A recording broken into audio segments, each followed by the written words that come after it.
Pozdrav poštovani gledaoci, dobrodošli u još jednu emisiju Kafica. A u današnjoj emisiji pričamo malo o medijima. Kako je to bilo pre 20-30 godina, upoređivat ćemo sa današnjim stanjem na medijskom nebu ne samo Bijeljine, već i regiona.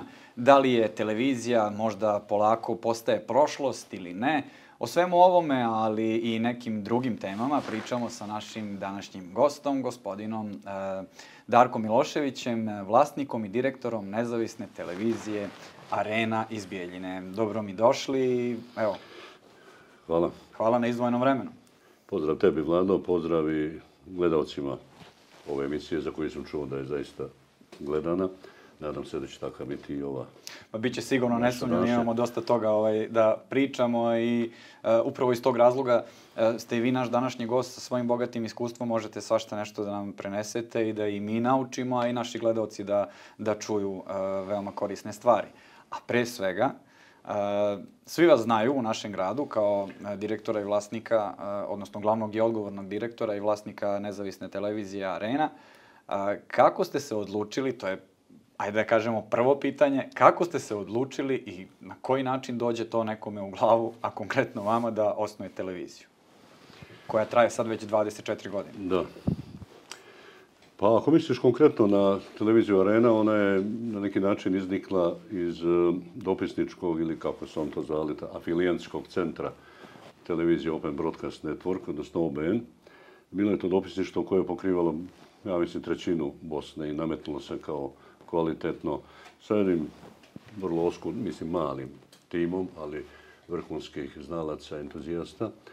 I procjena je bila da mi možemo da to malo uozbiljimo, pa da nabavimo malo više kamera, malo više ljudi, pa malo i svoj studio, da ne bude samo terenski rad. I tu nam je dosta pomogao OBN u svakom smislu, materijalnom, tehničkom i ovom u podršci. I onda je tako ostalo samo da stavimo predajnik i da od onog što imamo krenemo.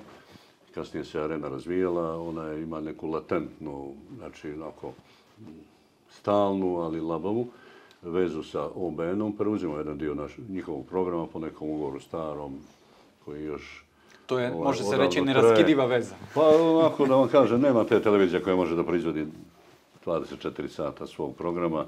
OBN se vidi ovdje po kablovski, ali očigledno ne smeta. Znači, treba ti nešto da popuniš ovaj program. Nekad smo mi bili dopisnici njihovi, pa smo proizvodili program. Sad je njihov koncept sasvim drugačiji. Oni su promijenili 3-4 strukture vlasništva, od dioničkog društva, pa jednog lica i tako dalje. Koncept je sasvim drugačiji, njima nije potrebno to dopisništvo, ali eto, ostala je Arena koju ljudi koji znaju, koji vode taj OBN, mnogo cene iz ranijih perioda. Sticajem okolnosti na čelu je sada Željko Kovačević, moj prijatelj, sjajan momak iz Tuzle koji je dugo godina u OBN-u. I to je ta veza. Znači, mi smo kao čedo neko OBN, ali u samom startu smo bili samostalni. I oni se nisu petljali u to. Dovoljno je da mi nešto s ovog kraja, odnosno malo većeg kraja, rekao sam već, mi smo od Broda skoro do Sokolca držali to dopisništvo.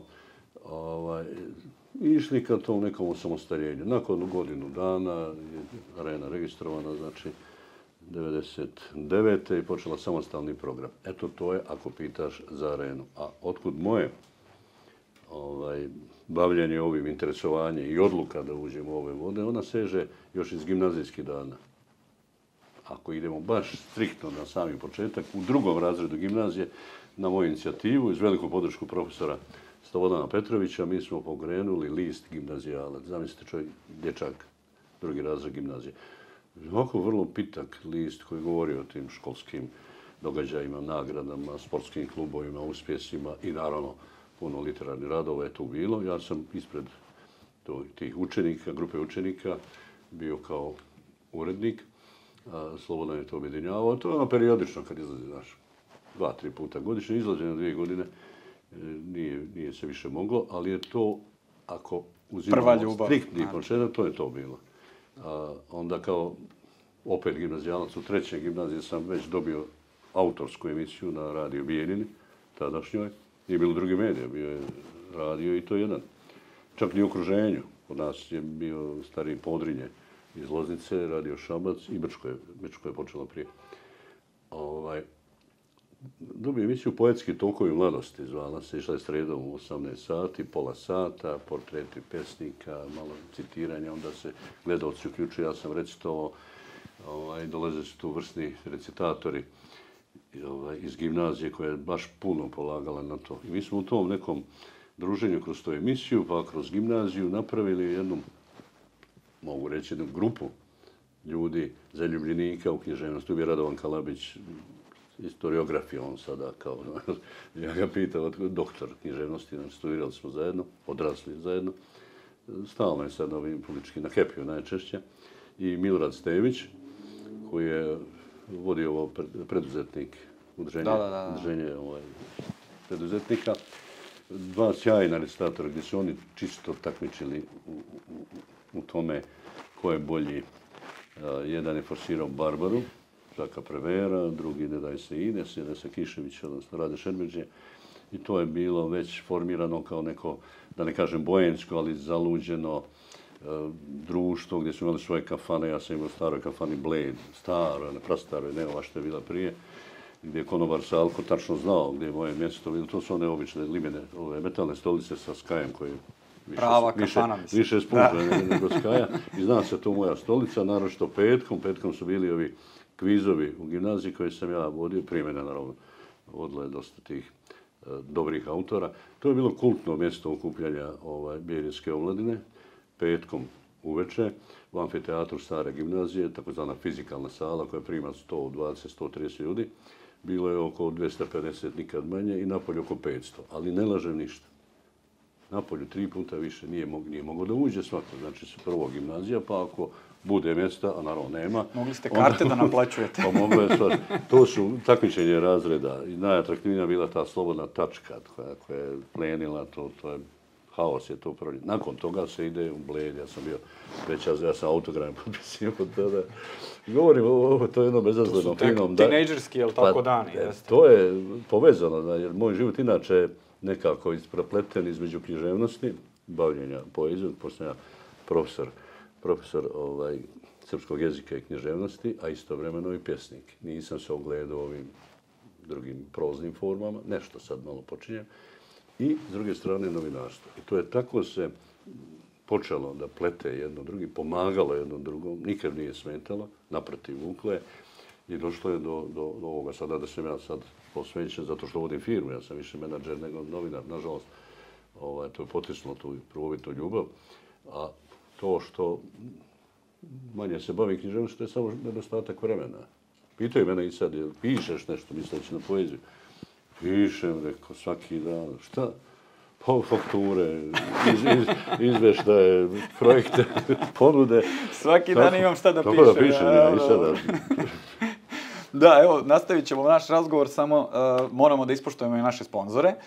Vi to isto vrlo dobro znate, da su oni veoma bitni u radu svakog medija, pa tako i naši prijatelji u ovoj sezoni, a to je Betole, dakle naš oficijalni betting partner i sponzor emisije. Betole je regionalni lider u online klađenju i priređivanju igara na sreću. Registrujte se na betole.ba, preuzmite mnogobrojne bonuse koje možete koristiti kako za klađenje, tako i za kazino. Tu su i zanimljive igre, a sve ovo ostalo što vas interesuje možete pronaći na njihovom sajtu betole.ba. Registrujte se i osvojite brojne bonuse i nagrade. Kada ste rekli da se prepliće književnost i ovo čime se sada bavite, dakle, mi ćemo više da se bavimo tim nekim drugim stvarima, ne književnošću. Kako ste se odlučili da uđete jednostavno u taj svet medija? Rekli ste da ste to kroz bukvalno književnost ušli, ali ta neka veza nije baš...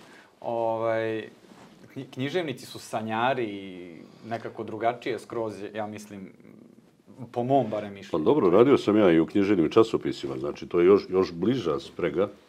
Znači radiš kao urednik ili kao neki dio uređivačkog tima, vrlo ozbiljno. Dobro, bilo je ovdje neki lokalni Brazde, provincije, onako fini, Srpska vila, to sam učestvovao u svim tim časopisima, ali kao student sam radio književnu reč koja je bila najjači književni časopis, vidici, studenti i tako dalje. To je već nešto što, znači, nije lični angažman, znači nisu tu išli moji radovi, nego sam ja, naravno i nešto se i verivalo, nego sam ja, i ovo upravo što si sad pitao, znači, počelo se to tako što teško bilo razlučiti šta mi je bliže, a onda se polako usmjeravalo ka novinarstvu, klasičnom ovo. I onda u studentskim danima, evo sad sam to nabrojao, radio Studentski grad, tako je sa Milivojem Mlađenovićem, ovdje 2 Srberca su to radili. Jedna vrlo ozbiljna stanica gdje imaš 5-6 onih zvaničnih hiljada i još toliko onih ilegalaca, znači 10.000 akademskih građana, gdje nije mogao svako baš da pričamo o Milivoju Mlađenoviću. Koji je sada tu. Pozorišni reter napravio čudo sa Somorskim pozorištem, sad je u Narodno pozorište. Bio je u Novom Sadu. Vojvodine, vodio u našu ovdje, žao mi što se ne zove Scena, mislim da će promijeniti ime. Sad je Semberija. Sa Milivojem smo dosta sarađivali i onda ti odjednom počne da se nameće potreba da preživiš. O književnosti se nije moglo živjeti. Ne može ni sad. Čast izuzecima koji prave te bestsellere i to. I u drugim državama, naravno. Ali sad ćeš me pitati, a zar može od novinarstva? I to teško. Onda počneš da se bavim. Radio sam estradu tamo, ja sam počeo od estrade. Ja sam imao prvu privatnu estradnu agenciju, Jung Hit Revija se zvala. Znači nije moglo to privatno, 86. ja mislim. Sve sam pripremio, samo čekao službeni list da izađe i drugi dan registrovao. Ako ti kažem da je posle mene... 86. Ja mislim da je tako nešto. Znači nije moglo privatno to da se... Radili su svi svašta. Posle mene je Nikola Iđan, pa ne znam, Ibrić, Mirsad Ibrić, pa Dragane Mirković, menadžer, tako da. Znači prva privatna u staroj SFRJ je bila moja, imam još ulaznice i radio koncerte i to. Eto i to je jedna novost koju smo... Pa smo radili izbor za mis, 92. 12 godina sam radio izbor za mis. Prvo Semberije ovdje u hotelu Drina, pa sam prerastao to, pa išao u velike dvorane u Baru Rekorda. To je čudo bilo. I onda mi kasnije nije bilo ovo, sada Miss World i ovi agencije. Bilo je naravno, ali nije to niko u ratnom stanju to puno zarezivo. Nego sam dobio certifikat nešto od Ministarstva omladine i sporta, da mogu ja to da radim. To spektakli bili. Sam sam svoje rekorde varao u Zvorniku, u Banja Luci, jedno za drugim. Znači, moralo je da se živi od nečega, onda dolazi naravno rat koji ne znam da li da pričam, ali i tu sam se bavio i list, Štit je bio korpusni list sa sjajnom ekipom vrsnih novinara, je bila Radmila Žigić, pokojni Jovica Petković, koji je mag printanih medija, urednik Nacionala, kasnije Legijinog, takozvanog lista, tako ga zovu, Orfej, Ekstra magazin, baš sjajan lik. Milan Cvjetinović, također, nažalost, pokojni, vlasnik Panorame i Pan Radija. Tu smo napravili ekipu, imali sjajan odnos komande korpusa prema nama, jer je žalka bila usmjerena na taj defetizam, na šverc koji je prilično harao ovdje, pa u Trinskom korpusu. A govorite o vojsci, da. Da, to je ratno stanje bilo. I taj list je zamišljen kao informativno glasilo korpusa, da se veli vojnicima u rovu i tako, da se zaboravio. Ali to je takav tiraž bio, to bijeljen i nije se mogao dobiti broj. Baš zato što smo bili otvoreni. To se najviše tražilo, znači. Jeste. I ogromnu podršku, i zahvalnost da mu pokojnom generalu Novici Simiću, koji, ja sam ga pitao, smijemo li u to da uđemo? Možete. Pazite, samo do granice kad to prijeti da ugrozi moral drugih boraca. Sve nepravilnosti, sve kriminale slobodno i imenujte slobodno. A što se tiče vaše bezbednosti? Bila je veoma ugrožena. Mislim, sigurno je da postoji opasnost kada radite tako nešto. Ja sam rekao, prvi put sam to spomenuo skoro kad sam na godišnjicu televizije Arena, ali nisam išao u detalje jer ljudi ne shvataju zašto ja to govorim. Govorim o ugroženosti novinara, ovi sad nešto to žvaću, znaš, kad ga makne, malo cimne kamermana, to je napad na... Ja sam imao atentat koji sam sumnjao ko je pripremio i šta se desilo. Prošle godine otkriveno, jedan vidijski advokat mi je to rekao, znajući taj čitav moj slučaj. A to je u tom periodu, To je taj period kad smo raskrikavali, to je bilo u Drinskom korpusu. Tamo je bilo baš svega. I namješteno je bilo da budem likvidiran sa ovim mojim snimateljem i gdje su nas pustili iz kasarne u Karakaju na 5 minuta do 12, a policijski sat je bio 12. Ja kažem, alo, što to radite, gdje ću nabojala, Drina, snijeg, sipa, ne znam ko je to. Februar čini se da bio. Prije toga smo snimali u Memićima jednu razmjenu gdje smo mi raskrinkali također da tu nema nikakvih napada, nego da ti lokalni šerifi izigravaju to. Čovjek me mašno, čisto, udari me čak kundakom u plećku i krenuli smo, čovjek je stao tačno u 12, dozvolnik ima 3 km, znači mi nemamo šanse da stignemo tamo. Kasnije priznaje prošle godine i mi je ostavio i rekao da bi volio da ja ne želim da ga vidim. Nije čovjek kriv ništa. Dobio naređenje da me ubije, ko što je vjerojatno koliko tako je likvidirao. Znači, baci se to u Drinu ili u šumu, tu su...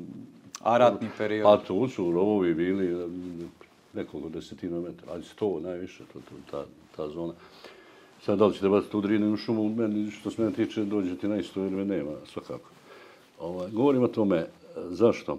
I pucnjava je bio atentat iz snajpera u zgradi bioskopa, gdje se ja sasvim slučajno se sagrio i proletio mi je metak iz jednog lokala. A kada je to bilo?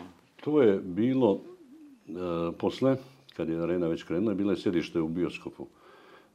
Sjedište, ja sam bio u prizemlju, onako zamagljeno staklo, ali vidi se silueta i tačno se zna. Da bi uviđaj bio, sve ima i evidencije, naravno nije otkriveno ništa, mada se ja otkrio, tačno znam i ko je i šta je. Ali to je nešto tu stalo.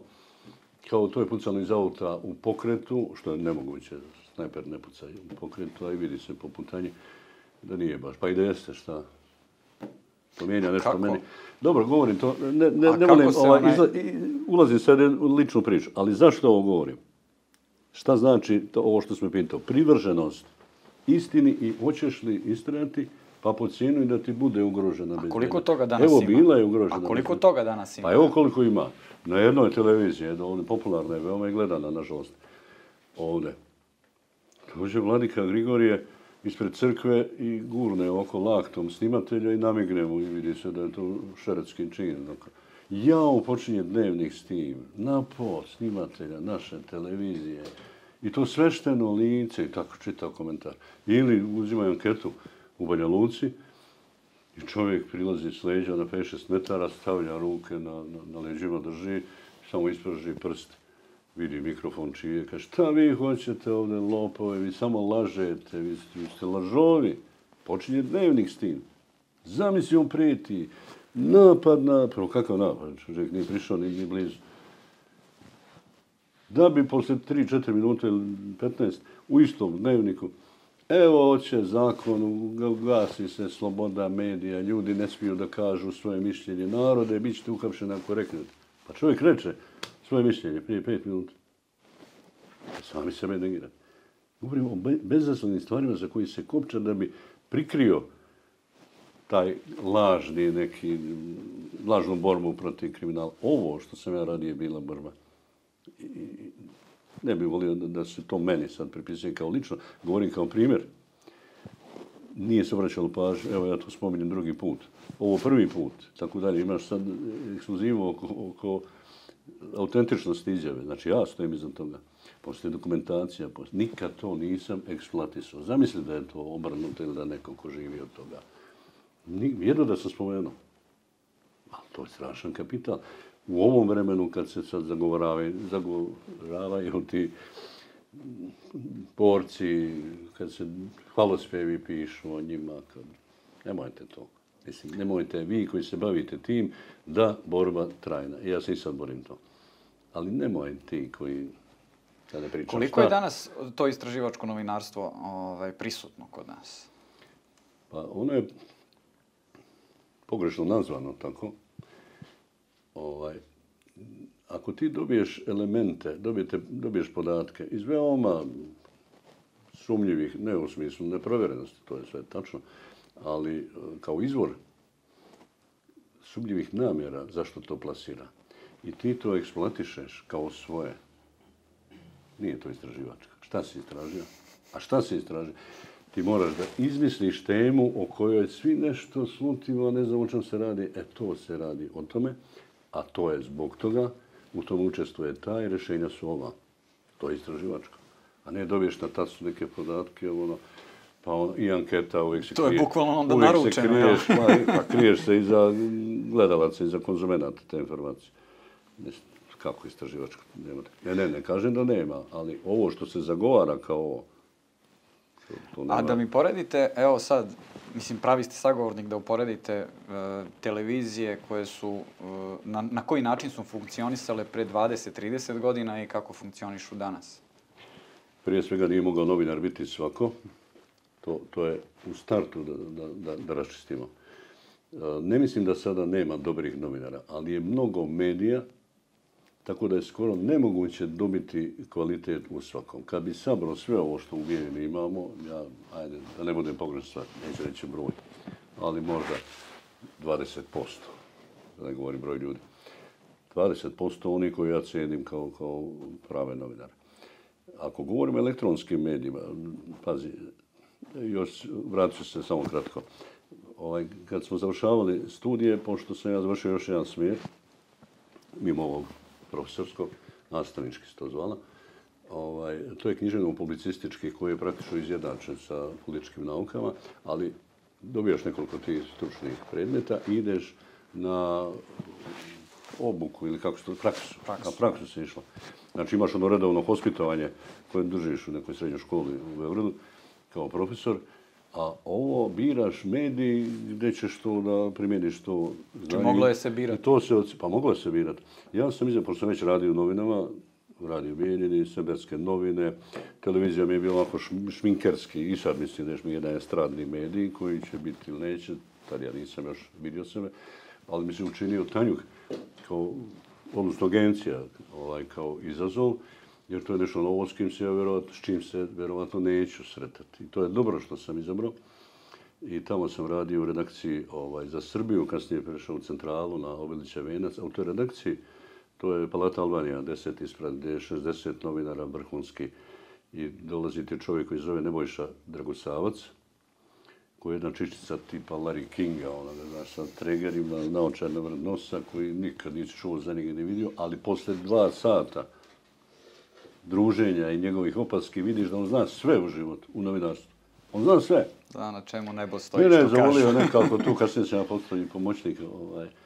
I kaže, a brat mi je bio Dušan Dragosavac, sada vrhunska čivija, bio predsjednik centralnog komiteta SK, drugi Tito pa on. Ničim on to nije eksploatisao, baš je vrhunski znalac bio. I pošalje mene na Privrednu komoru Srbije, prvi dan, ja ne znam da je na Andrićevom vencu, negdje to, ne znam kako se to radi, šta sad... Šta da radim? I samo rekao, moraš biti brz, znaš, agencija je taj kvalitet ima, odnosno manu, hendikep, što moramo biti prvi. I sad ti dođeš na Privrednu komoru, ima 48 tačaka dnevnog reda, on te požuruje, nema šansi da ti pratiš sve, ti treba zavariš koja je tu sad najvažnija, ali da sam čekaš odluku, ili šta si uradio, ne možeš reći u toku je. Dok ja dođem do redakcije ili pošaljem, gotovo. To nije više to. Ja sam to učinio se fino odradio, vraćam se, ja sam tu, došao i kucam tamo. I napravim jednu verziju, evo, šef, to je to, ma kako, znaš, vidi, ja ovlaš pogleda, ne, pa vi to možete bolje, Miloševiću. A ja školski uradio, znaš, sa lidom, sve, kasnije napravim obrnutu piramidu, da može rekoći čovjek to. Sve to školski izdana, ja bi to sasvim drugačije. Ali on ne zna šta ja znam, on hoće da vidi šta sam naučio. To je razlika ogromna. Šta znam i šta... Pa kaže, ovo već liči na nešto, pa počne nešto da ispravlja. Ali, ajde, požurite, pa šta to, 3, 4 to. Te varijante, ja vidim šta on hoće. Ja sam malo veći magu od njega. I ja uzeo onaj prvi, što praktično nije ni pogledao. Da. Takav sam utisak. Prekucan, to bili teleprinteri i pisaće mašine. To je Huk se uhvatio, ni teleksa, teleprintera, nije bilo. Kaže, evo ja ne znam bolje. Kaže, vidiš kako može. Znaš, ja mislim se da učio se ja nešto u medijskim kafanama i ulicama. Ali šta je on meni poručio? Mnoge stvari koje nisam zaboravio. To ja nekad ispričam i mojim mlađim. Prvo, urednik je Bog, kralj Milan.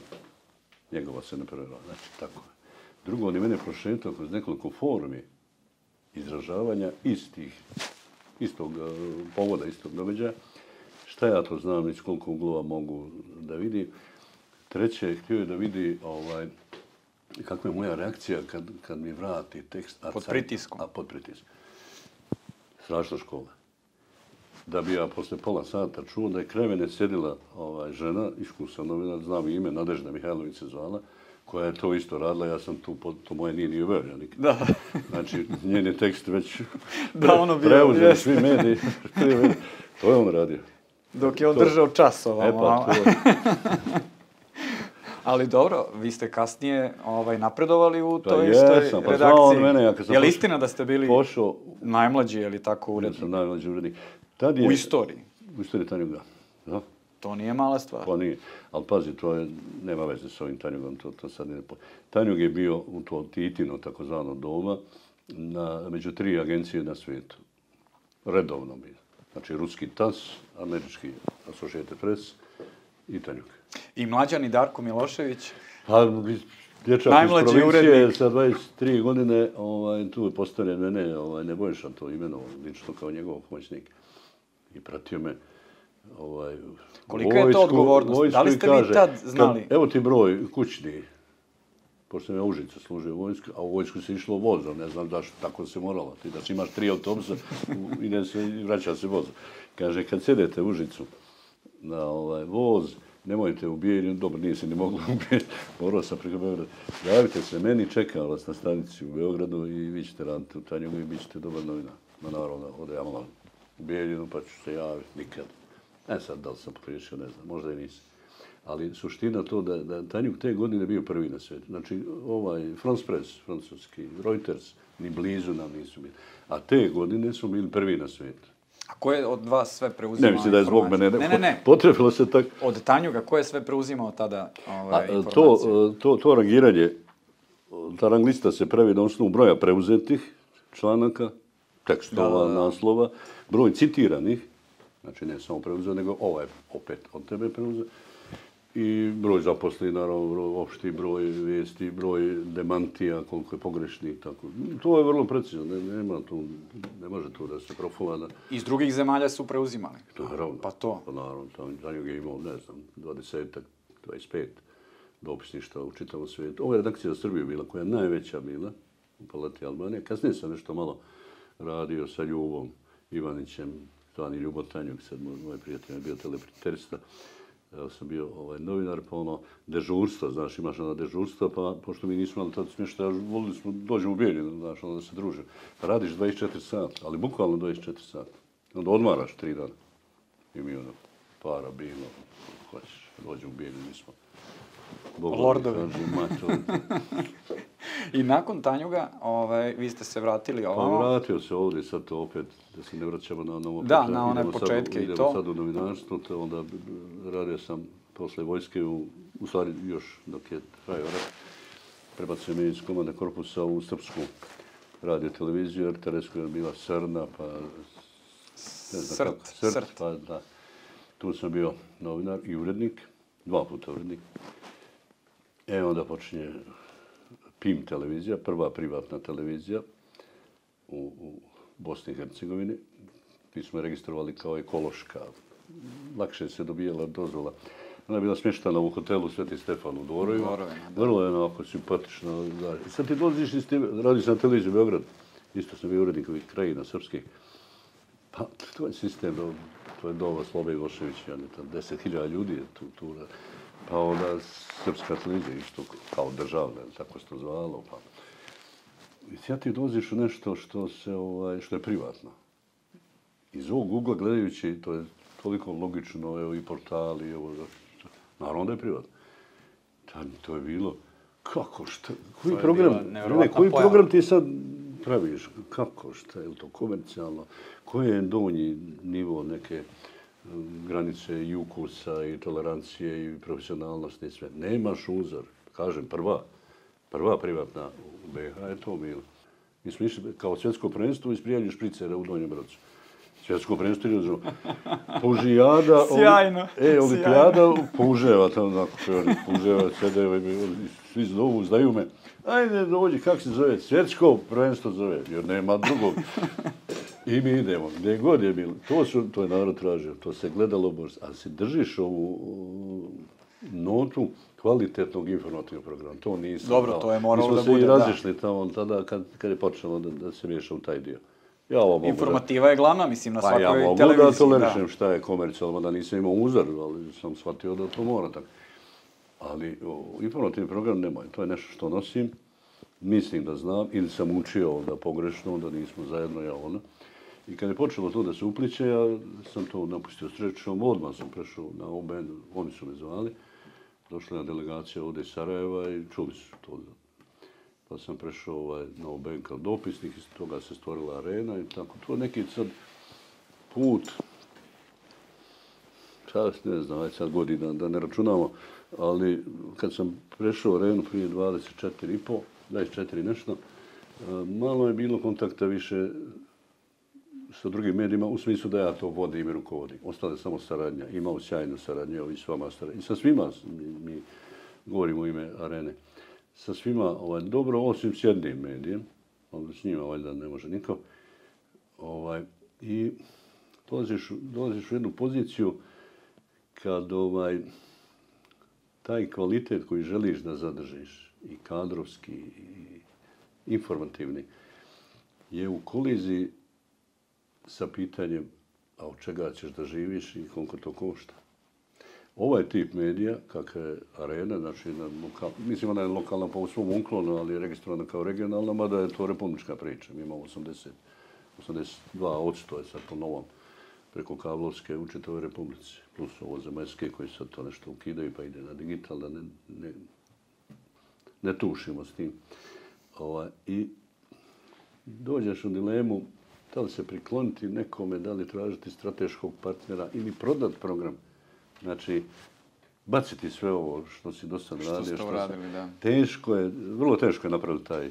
Ali koliko je značajno za lokalne zajednice da imaju svoje lokalne medije? Mnogo je značajno zato što, počeo pričati, televizija može opstati samo uz maksimalnu, znači prepoznatu i dokazanu podršku lokalne zajednice. Jer smo mi sve u funkciji ove lokalne zajednice. Skoro sve.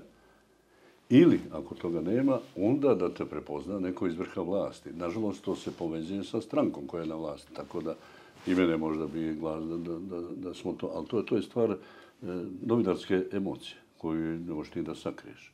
Nema tu navijačke strasti, a pogotovo nema para. Feninga, Vlado žutog, ja sad sebi sekune, od Dodika, od SNS. Fening žuti, nikad nisam dobio. Za razliku od nekih koji sad pljuju, počinju dnevnici, pola dnevnika, od tome ogromne novce zdobijamo. Dobro, to je bilo, mislim, i javno i transparentno, jasno. Ne pričam sad o tome. Načastim to. Ja nikad. Ništa. Ni sad. Sad po logici stvari treba da imamo odavde. A kakva je tu situacija sad? Pa zbog toga što te tako etiketiraju, onda ti kažu, pa imamo mi svoj medij. Oni su izabrali svoj medij. Govorim SDS-u, koja je bila vrlo opasna stranka za mene. U početku, baš fizički opasna. Ja nisam bio nešto njima. Sad sam rekao zašto, jer nisam se mirio s tim, a ovdje na vlasti su od početka. Ja sam ovdje iz zaleđe, takav je upljevik, takav su lupare. Znači, živiš u jednom okruženju koje te neće. Kažu, sjajan program, divno, sve to, fino, u interesu. I neke mrvice sam, evo sad ću ti opet reći nešto što nisam nikome, od Miće nikad nisam dobio ništa. Mislim da mi je to poznato. Nikad. Posljednju godinu, dvije, ali to su mrvice, nešto što otpadne od ovih, evo ti. Nikad ga nisam prozvao, nikad pljunuo, nikad moj novinar ništa pogrdao. Bude vijest ovaka i neka i loša, pa je li sve dobro? Ne, sve je okej. Mislim, i ako napravi nešto loše, normalno da će da bude... Vijest nije, ona može biti loše intonirana, čak može tendenciozno da bude, toga nema. Da. I taj Mićić, ne, presmatali mu godinu dana, dvije, kad je ono već vidio što mu se sprema, pa je doživio to što je doživio od tog medija koji je podržavao 20 godina, dao im sve, napravio ih. Dolazi meni i on volio je da skrene.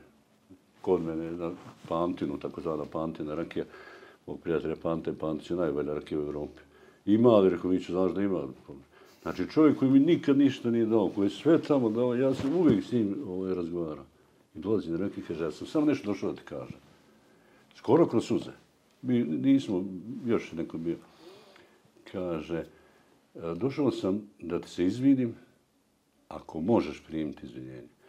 I došao sam te zamolim, ako možeš da oprostiš, ako možeš, mnogo sam grešan bio. kad je vidio to, šta se tu događa 20 godina, što nije problem nikakav, evo ti pamtine rakije koji do sad. Nikad problem nisam imao. Nisam sa ovim... A dobro, ajde možemo reći, niste reketirali nikoga na taj način, mislim, kao što neki rade. To je odgovor na ono kako pomiriti to sve. Ali evo, ja trajem. Teško jeste. Znači, sad sam rekao, od ovih vamo gore ništa. Od ovih ništa. Nešto je to bilo. Evo sad, od ovog novoga Petrovića, nemao 2 godine ni fe, ni žut. Ja ne znam da li portal nešto, neke portale ima, pa im nešto dao, ne povuče, pa ne da. I prvoj godini njegovo je naslijedio neku siću od ovoga Misića, ali to je bilo u onom prethodnom budžetu, to je to. 2 godine nema. Skupština izglasa budžet za medije. Ne, čovjek neće. Ne treba, imaju oni. Da, ali zar nije... A znaš kako imamo? Da mu objasnim, ja ću mu objasniti kako ima. Ništa čovjek ovo Mić. S tim što je Mića shvatio na kraju, nažalost, kasno. Nema veze. Ne ljuti se. Ne može da shvati što... Ne želimo ništa loše, neki živi zrak. To je bez presedana u istoriji novinarstva. Ja pratim, ali teorijski ja i uključen sam i ove tokove. Jedina opština, jedini grad u Bosni i Hercegovini koji nema, što se kaže, fading, žuti ili Marko, za medije. Jedini. I prvi put da nema, kako je on došao. Evo 2 godine, ne samo Arena, ja mislim da nema niko. To je simbolično. Skupština je, pa jedna lokalna televizija ovdje prije 25 godina je bila 200.000. To je sad ekvivalent 500-600. Da, možda i više. Ja kad bi sad dobio 200, tad što su oni imali, ja bi bio CNN za sat i pol. Ali dobro, vi niste odustali od svog programa i tog nekog iskonskog što ste i krenuli na PIM-u da radite kada ste pokrenuli to. I dalje ste među narodom. To je cijena te nezavisnosti. I dalje ste među narodom. Što sad Skupština ima svoju kasu. I mi radimo to 20 godina. Nekad bio direktor prenos, pa kao nema potrebe, sad ide skupštinska hronika. I čovjek hladno ignoriše skupštinsku odluku. Znači, ne dam ništa iz kase gradonačelnika, a sad ne dam ni ovo što je skupština. Kaže, kako može? Nema veze, to je kesa, odnosno kasa skupštinska, ljudi izlasa. Sitno, nisu to velike pare. Ali čekajte, nijednom mediju, jel? Ne. Pa da. Nijednoj televiziji, Pa ja nisam rekao da je meni uzeo, ja govorim uopšte, ali ima nešto što sam spomenuo namjerno. Znači, mi smo to radili, Rene radile 20 i nešto godina, tu u skupštinu, i podrazumijevalo se da bude nešto, nije sigurno, ali bi trebalo nešto da dobije. I on to prepoznaje, ne da. On, Areni, ne da. Jer čovjek otvoreno kaže, ja imam svoj medij. Zamislite to da neko kaže. To ja nikad nisam čuo. Ja imam svoj medij, meni je dovoljno. A ko si ti, bre? A kakva je situacija? Pa ima ovdje 100.000 ljudi još. Da li je njima dovoljno? Pa dao je taj, malo me ponese, izvinjavam se. Ja lično, nije uopšte narcisoidno, ali dokazat ću vam, sam dao više ovome gradu do dana kad se Ljubiša rodio. Da ne govorim šta je bilo posle. I meni će onda govori o značaju ovoga. Kroz društveni aktivizam uopšte, kroz književnost.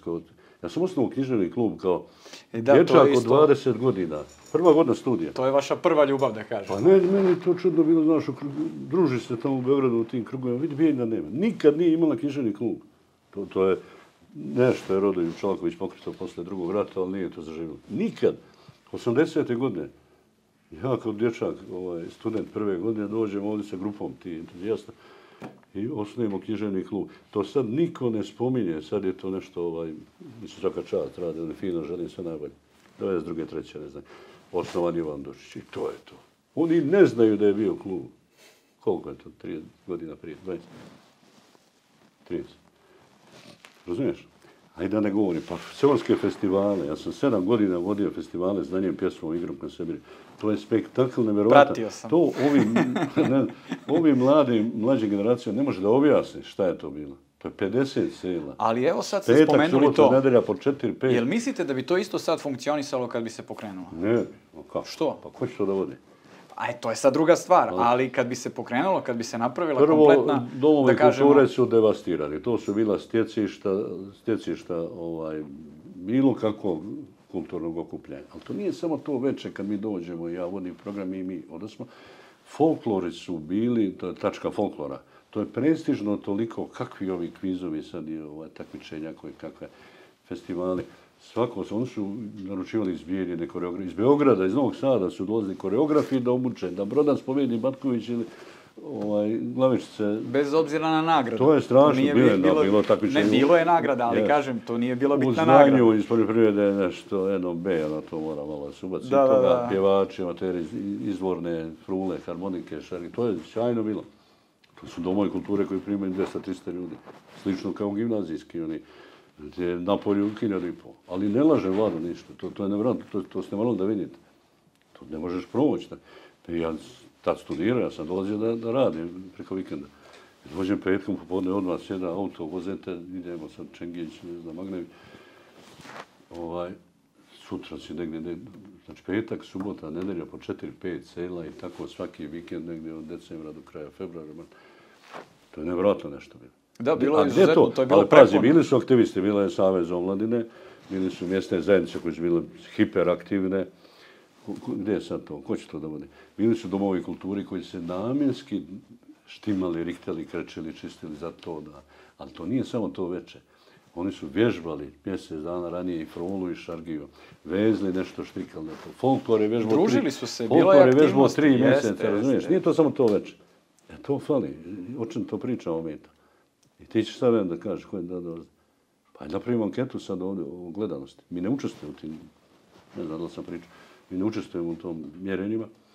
Sad ćemo biti, ako pređemo na ove digitalne predajnike, čisto da pokažemo. Tako. Pustite... Ja sam ubeđen da vaša televizija ima visoku gledanost u Semberiji barem. Sad za ostalo ne znam. To je sigurno. I sad će onda procjenjuje da mi nismo to bitni. Ja imam svoj medij. Alo, reko si ti da imaš svoj. Ti imaš svoj medij. Kako ti je sramota? Pa 100 ljudi, 1000 ljudi hoće još da ima nešto. Ti misliš da ne treba. Ali to je ekvivalent. Evo, Trebin ima 300.000. Koji je 5 puta manje, 25.000 nema sam. Znači, po tome bi Arena ili neka televizija trebala da ima 1,5 miliona. Da. A ne, po tome. Da ne govorim tamo... A kakve, to sam krenuo da vas pitam, kakva je situacija u drugim gradovima? Jer oni podržavaju lokalne televizije? Ajde, ne računam Banja Luku. Svi podržavaju, da ne govorimo o HIT televiziji koja je čedo međunarodne te zajednice, vlade distrikta koje je budžet ima nevjerojatan, to znaš. I ne mogu. Sa takvom podrškom ne mogu. Evo ti K3 koji pokriva 10 opština. Ja kažem Dakiću, Plasnik i Branko i Milenko. Isprinjavana televizija. Jako dobra televizija, to su moji prijatelji. I rade fino i ulažu. Ako je tebi, Dakiću, ti imaš jednu televiziju na 10 opština. I od svake tamo 20, 30, 50 hiljada tebi je dovoljno. Uštine malo i... Ne, nema tamo. Hoće se tako. Da je Prnjavorin da relativno malo mjesta. Oni iz Doboja imaju 100.000. Doboj koji je 3 puta veći od Prnjavora daje 100.000. Jerinić, K3 da ima Kronik Doboja. Čelinac, Gradiška, Srbac, Derventa, Laktaši. Niko nema televiziju. Niko nema. I ti si sam među 10. I tako ti prati. A u mom gradu imam 4, 5, pa evo, bila je doskora In televizija, pa bio Slobomir. Ljudi ne znaju koliko su to jaki igrači pod navodnicima bili. Da ne govorimo o BM televiziji. Slobodan Pavlović, Alo, Chicago šalje 12 kamera i 16 mikseta, mislim, i ti stigne. A zaboravio sam da kažem da ste vi imali problem. In televizija, ali gdje su te televizije? Pa da pitamo načelnik, ne misli da je on kriv. Da. Nije stvoren ambijent, radio stanice su na nulima, jedva žive. I tako on sad hoće da uradi s nama. Cilj je da su uništi Arena. To je cilj, to sam ja čuo. I stav politički, stav njegov i njegovog mentora. A zašto je to medijsko. Pa da se ukine taj neki balans, da ne kažem istina, da ne baš istinu ukine, ali da se ne čuje drugo mišljenje, da se formira jedan stožer, ja namjerno taj izraz upotrebljava, medijski, gdje će sve oko toga da se vrti, znači kad gledaš to, nema alternative. Pa zašto nema drugi televizije? Ali ja ti kažem da neće. Po cijenu da radimo džaba, evo sad sam ti rekao pod kojim uslovima. Teže ne može, znači nemaš odovi, nemaš odovi. Naš marketing je specifičan, ne možeš ti živjeti od ovog gradskog, to je sitno. Televizija je skupa igračka. A ne možeš dobiješ taj takozvani monopolski, s ovim velikim, jer nisi u mjerenjima, a nismo zbog ovoga. Tako da je to da preživiš. Ali mi ćemo da preživimo. I ja ti kažem, a ja znam da mi vjeruješ, Arena neće, mi proričuju i svašta, i prodaju, već nekoliko godina. Prodaju i zatvora, i to su pravo, i 10 godina ja to slušam. Sad mislim da su dostigli granicu svog i bezobrazluka i onoga što nas hvataju kao žabu za vrat. Ali mi ćemo da preživimo. Za pola godine, par mjeseci, nekoliko mjeseci, pozovi me ovdje pa ćemo. A za godinu dana ti nećeš poznati. Ova televizija Arena, ovakva kakva je sad, to je, niko je ne proriče. Ja vam želim sreću, stvarno. Ja te tvrdim da hoće. I mi ćemo to da povedemo pod cijenom da radimo džaba i da demantujemo ove dilbre koji su sve i sve znaju i sve guše i samo su oni u pravu. Pokazat ćemo da nisu. Ima i druga istina. I vraćam se na ono što na početku sam te rekao. Ima nešto što nosiš kao esenciju u sebi, kao neku srž, ideju vodilju. A to je znam da sam u pravu, znam da pošteno radim, mislim da znam ovaj posao da radim i istina je vječna, odnosno doće kad tad. Ja tako živim, možda je malo idealistički, možda je, ali nisam do sad promašio. Ali uticaj televizija kao medija se smanjio malo, nije puno po meni, ali se smanjio malo pojavom savremenih tehnologija, odnosno interneta i portale. Slažete? Da, naravno. I vi ste između ostalog pokrenuli svoj portal. To je vrlo interesantno pitanje. Pojava tih medija, govorio sam to kako opada kvalitet novinarstva. Ali ne samo da opada kvalitet, opada i kvalitet informacija. Ne znam da li me svako može sad da... Čim je veliki kvantitet, to može svako da ne podcjenjujem, naravno, pogotovo vaš portal koji je sjajan. Ne može, ono bi po pravilu trebalo da izrodi, znači veliki broj, veliki kvantitet da izrodi kvalitet, ali taj kvalitet razvodnjava, kad bi se koncentrisao. Sad sam rekao, ja tam probro 20%. Pa to je kao i u sportu. Najbolju televiziju ovdje, ali nešto oko tog uticaja. I naravno da dobro namjeran se čovjek i znam da mi vjeruješ i nećeš ovo pogrešno shvatiti. Prema svim istraživanjima, a ja ću navesti samo jedno, izbori nedavno, prošli što su bili u Srbiji, sprovedena anketa koju je radio najjača stranka njihova SNS, koji ima institut, ljudi rade, ideš u školu, 60 ljudi, 60 dana, ideš, učiš politički marketing i medijsko predstavljanje. On to radi sjajno. Imaju anketare, ne znam koliko hiljada, znači nema fule. I bilo je jedno od pitanja, kad završeni izbori, šta vas je opredelilo, na osnovu čega ste donijeli, šta vas je opredelilo da glasate tako kako ste glasali? Znači, bez obzira za koga. Hoće ljudi da vide šta je. 78% je televizija. 12% su društvene mreže, portali, to je sve to. Od čega je Twitter, tamo je jak Twitter, 6%, ostali 6%. A 10 je ostalo, tako se zvalo. Ostalo su radio stanice, billboardi, lični kontakt, ja te znam, pa glasao, miting, tribina, plakati, to je 10%. Znači, ali sve se to nekako proteže 1:7. Da je odnos uticaja televizije, ne mislim na gledanost. Ja sad govorim i o ovim našim političarima, pa imamo i mi, pa imamo YouTube, recimo, koji je posle BNB ne počeo ranije mnogo više ulažu u to. Ubjedljivo su prvi, mi smo ubjedljivo drugi. Iza nas je treći daleko. Znači, ovo što govorim trebalo bi nekako da se podvede i da protiv sebe i ove druge. I portali i ovo. Znači, ne ponižavam. To je jedno divno, neizostavno, jako potrebno pomoćno sredstvo. Znači, pomoćno sredstvo. Televizija se gleda. To se ne lajkuje. To se ne prati. To se ne šeruje. Sjedeš pa gledaš. Ko gleda? Ima ovdje negdje od 10 do 30, zavisi od sredine. Ljudi, uglavnom mlađa generacija, vidite, ne gledaju televiziju uopšte. Uopšte ne gledaju kao mediji. Ali zato ima vamo 80% koji ne radi ni aktivno na društvenim mrežama. Samo gleda televiziju. I to su ljudi, uglavnom, vrlo aktivno biračko. Govorim sad o izborima. A izbori su već formirano mišljenje, javno mnjenje i tako. Znači, to je svakodnevni utjecaj, nije to samo kampanja. On dođe s njive, ja govorim sad o poljoprivredi. Jeste. Radi na njivi, gleda, uključi dnevnik i nažalost gleda pogrešan dnevnik. Ali on tako formira svoje mišljenje. A ovdje, pa meni se hvale, ovi, znaš, političari, lideri, pa pojačajte mreže, znaš, 10, 15 hiljada, 20 hiljada aktivno. Šta je 20 hiljada? Šta je 20 hiljada? Pa to je 15%. Biračkog tijela da, televizija ipak ostaje. Pa to ti govorim. Znači, onaj koji glasa, on je revnosno tijelo. poljoprivrednici, ali za penzioneri 15-20 godina možda neće biti tako. Pa to ćemo kad ne pozoveš za 20 godina.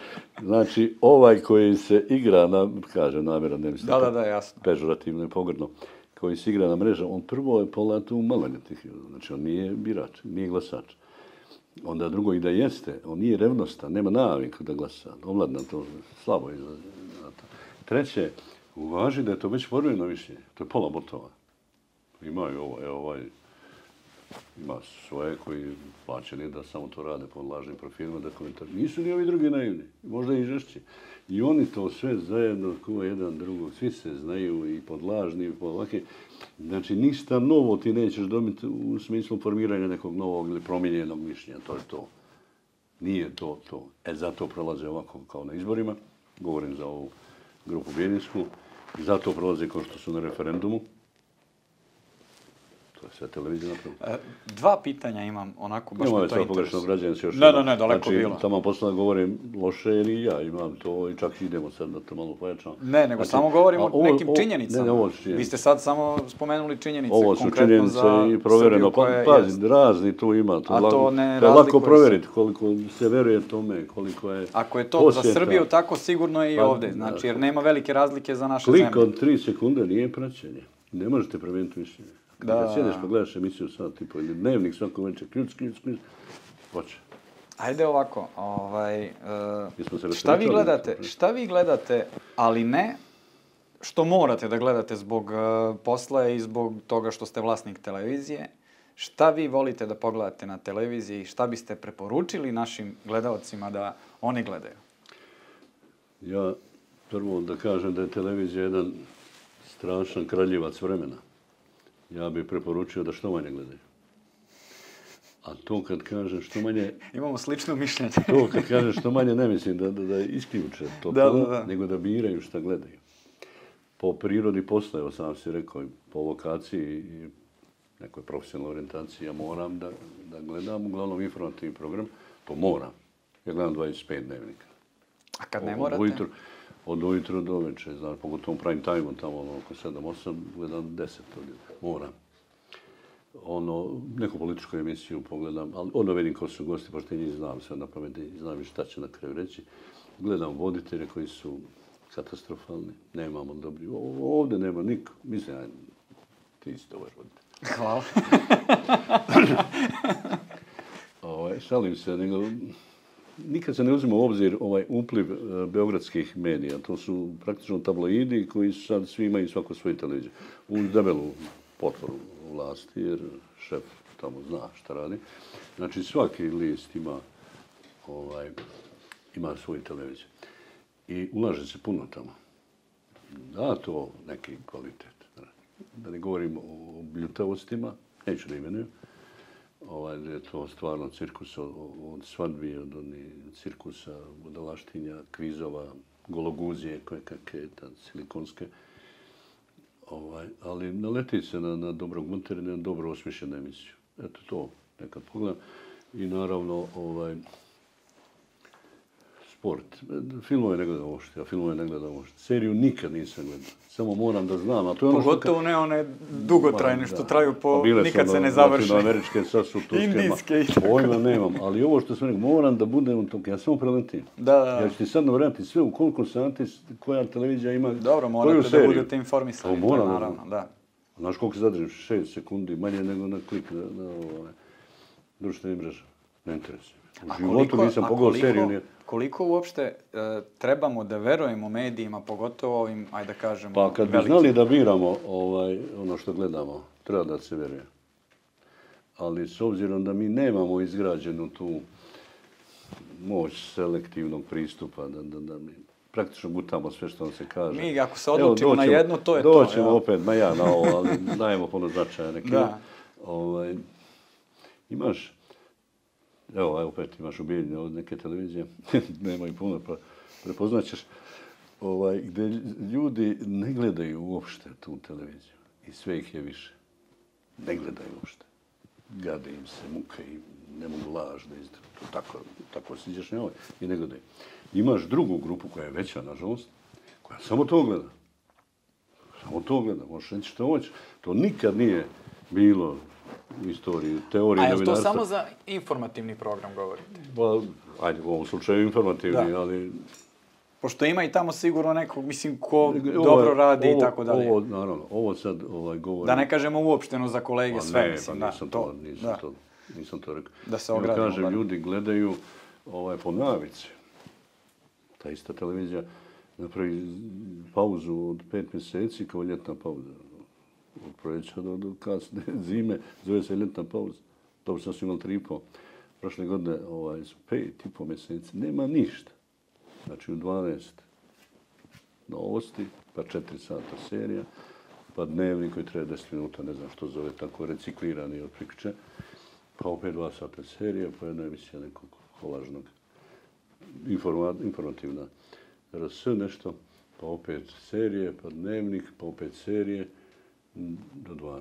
Znači od 12 do 12 nema minut, osim ti glupi dnevnika, nemaš ništa i najgledaniji si. Nema ni posle, kreću neke vračare s ovim koji su zabranjene, onaj egzorcizam čisti, znači prizivanje mrtvih, razgovor s duhovima, to je strogo zabranjeno. I sad je zabranjeno po ovom kodeksu, ja sam često u izradi kodeksa 2 puta. U izradi kodeksa, to je strogo zabranjeno, to se gasi televizija. Pa kako se onda, kako i dalje istrajavaju? Pa ne znam, valjda niko to ne gleda ako treba da gleda, nego oni drugi. Znači, i ti se hvališ, najgledaniji sam. Pa moguće, ima dobri serija, znaš pa serija se gleda. Ali nemoj reći mi smo program naše televizije. Nije to program vaše televizije. To je tuđi program koji se emituje preko vaše predanje.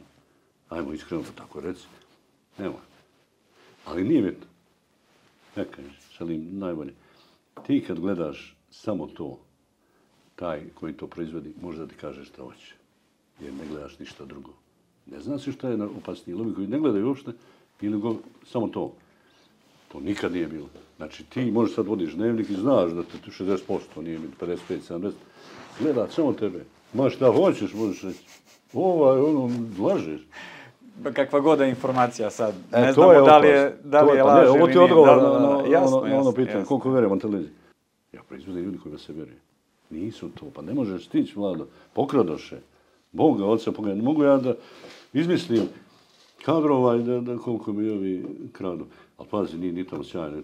A kako izaberete vi? Evo. Ja napravim audiciju svake godine. Da li nam trebalo ili ne trebalo? Pravimo konkurs. Dobro. Čisto da ne proleti neki talenat. Eto, da zadovoljim svijetu, vidi ja ga nisam. Sam su imali 33, ali bila je nešto i za marketing, ali dobro, a neki 15 za novinarci. 5 baci odmah, ne znam ljudi, ništa su došli čudi, ima nešto. Od onih 10, 5 je sa nekim afinitetima, onda ja sa svima radim, bez obzira na koji konkuršeš mjesto, radim audio-vizualne test. Da ja vidim, da čujem, nema govornu manu šta onda pričam. Ovo je vizualni mediji. Onda to dođeš na 4-5 njih. Ne možeš ti raditi sa 20 ljudi. A sve moraš da profilišeš u brzini, u hodu. Pored svih svojih poslova koje radi, da mu se posvetiš. Da ti ne bude žao što sam ga propustio. Pa dođeš na 2, 3 da bi dobio jedno. I posvetiš se tom jednom. Pa mu tražiš uklon. Da li je voditelj, konferenca, spiker, novinar, reporter. To sve različite kategorije, to ti zna. Ili može da se ukrsti. To je sjajno. Imamo i spikera i dobrog novinara. Imamo i reportera. Ovaj smije uživa, ona ne smije uživa. Ovaj fino izgleda, ovaj ima dobar glas. Šta to mora da to štima. I opet ga perfekt, pa kad dovedeš kako se drži olovka, kako se drži mikrofon. Iz kog ugla, pod kojim gledaj vamo, gledaj tamo, ajmo stand-up, ajmo stojeći Amerikaner, tamo na koso, lezi, ustaniš, odaj. Dovedeš ga do toga i neće odmah da ti uzmu. Nego sačeka da ga obučaju, zna moju školu, sačeka malo i onda ponudi. Ljudi će zapare sva što rade, evo sad je, dobro, nije bitno. Sad je skoro otišao jedan kaj zapare sve. Dobro. I da li je bitno, naravno, osnova je škola završena, ali koliko to igra ulogu? Da li neko može bez završene škole da bude dobar novinar? Pa bilo je primjera gdje fakultet nije presudan. Da, na fakultet mislim. Pa ja isto ne stavljam to kao prioritet. Naravno da ne može zamijeniti. Poželjno je, naravno. Nauči se to nešto sigurno. Ali bilo ti, eto, Tijanić koji je sjajno, možda i najbolje kojeg smo imali. Tirke, pa znaš, što su ljudi bez fakulteta. Koji su sjajni novinari bili. A imaš drugi koji može završiti 6 fakulteta. Jednostavno, ne nosi to u sebi. A to je stvar urednika da prepozna. Možda i nosi, a ne znam. Ali možda ovo što ste rekli, možda nije baš za tu poziciju na kojoj radi. O tome se radi. Ti ga šetaš, vodiš, ukazuješ. Hvala Bogu, ima danas portala pa može da piše, ne mora da se pojavljuje, jel tako? Ja mislim da smo jedina televizija koja ima tablu sa pravopisnim ispravkama. Ali to nije ono, evo sad učimo ovu lekciju pa ja napišem. Nego ja čujem šta je moj novinar rekao, ili tuđi, da ne bi ovaj pogrešio i piše. Uputstvo. Jeste. Evo sad postavljeno, nije bezbjedonosna situacija, nego je bezbjednostna. Da. Znači nije bezbjednost. Ali dobro, mislim, i to je škola. Naravno, pa onda vežbamo. Pa evo, spikeri, moji novinari, voditelji, koji rade godinama, ali skoro svaki dan mi imamo vežbu. Zašto si se naslonila laktom na ovo? Bolje ti stoji, isprsi se. Ne znači ako si visoko, a zavaljena, da je to taj, ne, ti moraš ravno, ali malo naprijed suge. Do takvih detalja mi idem, naravno. Ovo je ležerna emisija, pa sam se ja zato zavalio. Ja izbjegavam da se zove. Nisam testirao naslov, pa ne smije da probam. Da me ne iskritikujete zašto ovako. Ali znaš kako, i sad da ti dovedeš, voditelji su najcijeniji, nema ih. Da, jasno. Muški pogotovo, to nema. Ti si nacijenjen sad, zato te Lakić tu ne da... Ne da, pa mislim, platili su dosta, mislim. Ne šuljam. Ali pazi, ako mi smo prošle godine imali 4 voditelja dnevnika. Od 4 otmuti ili odu 5. Da se ne sveti. 4, treba doći da on vodi dnevnik. Jer u nas su uredni, to i spikeri. On uređuje dnevnik i vodi dnevnik. Znači on mora i da izgleda, i da ima stila, i glas, i sve, a da je urednik. Teško. To je vrlo teško. Znači imaš 4 u prošle godine. 5 je otišlo ta 4. To nema matematike. Ali znaš što se radi, drugi ode. Znači nekoliko mjeseci.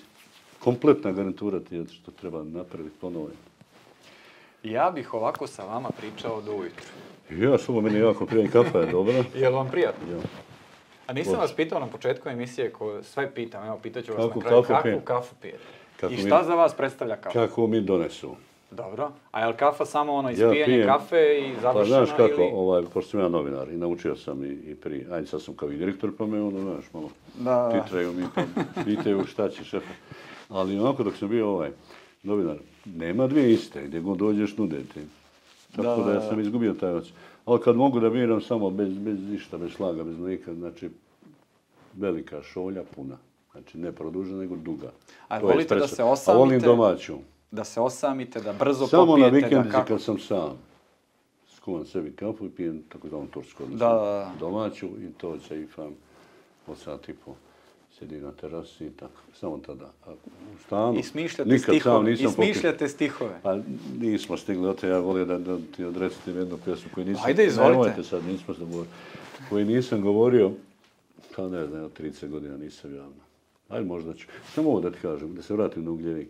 Kad smo pričali o poeziji. Počinjem nešto male, kratke forme, znači to su neke filozofske... Koliko dugo niste? Mislim, u književnosti ste i dalje, u poeziji. Ali... Poezijom se bavim. Ali kaže, sad počinju neke kratke forme, neko je to nekad pogrešno nazvao pjesmom provozim se, to je budalašnja, ta ne stoji kao sintagma, ali znaš na šta mislim. Znači, to je malo sad elemenata nekog pripovjedanja, znači nekog događaja da ima. Uglavnom su to refleksije to. Rijetko, kažem, više fakture, izvještaje. Ali kanim se da napišem jedan roman, s tim što odmah kažem, 30 i nešto godina se kanim, a to je stari Ugljevik u kojem sam ja odrastao, koji je sam po sebi jedna metafora stravična, kao što je Andrić, naravno, sad ćeš mi ispraviti, nije poređe, kao što je Andrić imao Ćupriju kao jedan simbol, kao jednu metaforu, alegoriju svijeta, spajanja, obala, komunikacije. Tako je Ugljevik jedan amfiteatar. Ja sam bio u starom Ugljeviku, sve je to poravljeno, nema ništa. Ima možda još jedna zgradica da je kućica. Ja sam tu odrastao, ja sam došao, u Kozloku sam rođen, opština Zvornik. Roditelji bili prosvetni radnici, pa tako zatekao.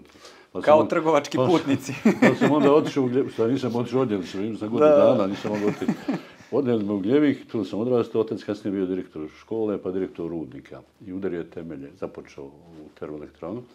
jer je rudnik već počeo da pada. Da, 80. godine, 78. je tako otvoren termoelektran. Ali pogašene su one jame, ja to kao mali. Da. 60 godina, Snježnik, Slatina, Milenka iz Gibanija, Rodara, metan se pojave, pa su jame zatvorene, prešlo se na površinski kop i onda nisu se snašli. Stao je ugalj, čumur je teško išao, jer se pojavila nafta. Došli su ovi Arapi sa naftom, gaci se voz, Čiro koji je bio Pupčana vrpca između Bijeljine, sa Čirom je otišlo sve. Ali ako ne pamtiš taj pejzaž, to je jedan ogroman amfiteatar, kao stadion jedan, koji samo jedan ima takozvani, ja ga zovem pupak, gdje ide put, pruga i potok. Baš tako, omeđen sa ovim, sad pogriješit ću možda, znači, okolo su sela i vrhovi brda, unutra je sjedište je to divno naselje, fantastično arhitektonski, svakako rešava. Znači, ovo nije čista emocija, nego zaista, meni je žao što to nije obnovljeno, prepravljeno, prenešeno, ali nije bitno. Znači, ide Vučjak, Baljak prvo, pa Falčići, Neškovići, Ugljevik selo, Mezgraja, Jablangrad, Starije, Bogutov selo, Banjica, Vučjak. Tako to su mali toponimi okolo. U njemu sjedište sa fantastičnom zgradom koja je sad replicirana u centru Givinka, direkcije, takozvane direkcije Rudnika i zgrade Narodnog univerziteta, što ja nisam vidio ljepše zdanje, koje u 4 nivoa gore od bioskopa do kafane, biblioteke, ogromne sale, ove priredbe, restoran sa pogledom dole na potok, željezničku stanicu i to.